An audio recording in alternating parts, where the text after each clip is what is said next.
bring in Tennessee Republican Congressman and gubernatorial candidate John Rose. Nice to see you today.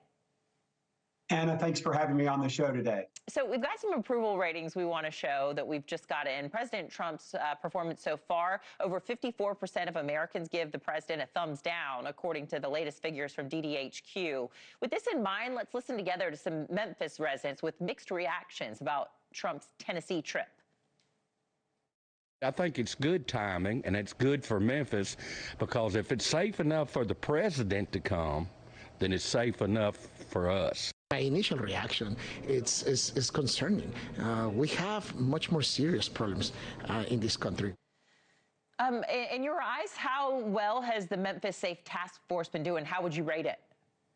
Well, I've spent several days in Memphis over the last many weeks and months talking to Memphians. Was just there this week, and they're very pleased with the results there in Memphis. I think you have to search hard to find people who are not feeling good about what the president's done, what the task force has been able to accomplish, because they feel like their city is safe again. And I hear that from Memphians with young children, that they feel like their kids can go out and play after school now, and Memphians think they can go out and enjoy the beauty of that great city.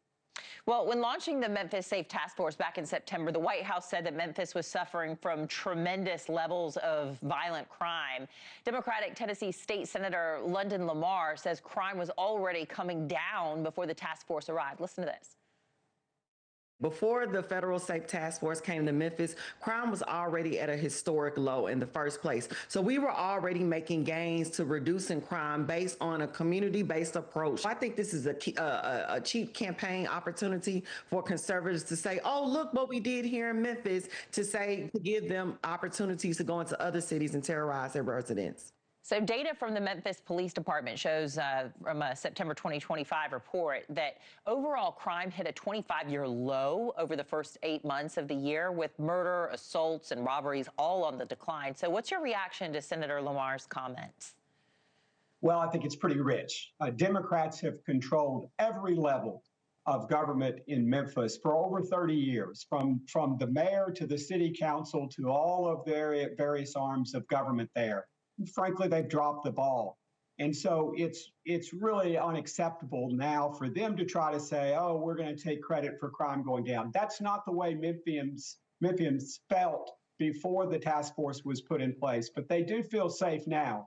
But I will tell you, one of the reasons I'm running for governor is because we can't depend on this surge for the long term. We've got to solve the problems in Memphis, and it's going to take a governor who's willing to take the same no-holds-barred approach that President Trump is taking. So if you think they are trying to say that they should take credit for crime going down and not conservatives, are you saying that you don't believe the statistics from the police? Unfortunately, what we see all across the country, but particularly in Memphis, is that you can't trust these crime statistics. The same people who are responsible for causing or allowing the crime to happen in Memphis are the people who keep those statistics. And everyone involved in the justice system will tell you that we need to revamp the way we keep score. And so I think they are misrepresenting, and certainly misrepresenting. Look, those are serious accusations, but you're right. I mean, I've heard those same accusations go in other cities as well. So as governor of Tennessee, if you become the governor of Tennessee, what would you do to crack down on that? Because that's unacceptable if that is really happening, as you say.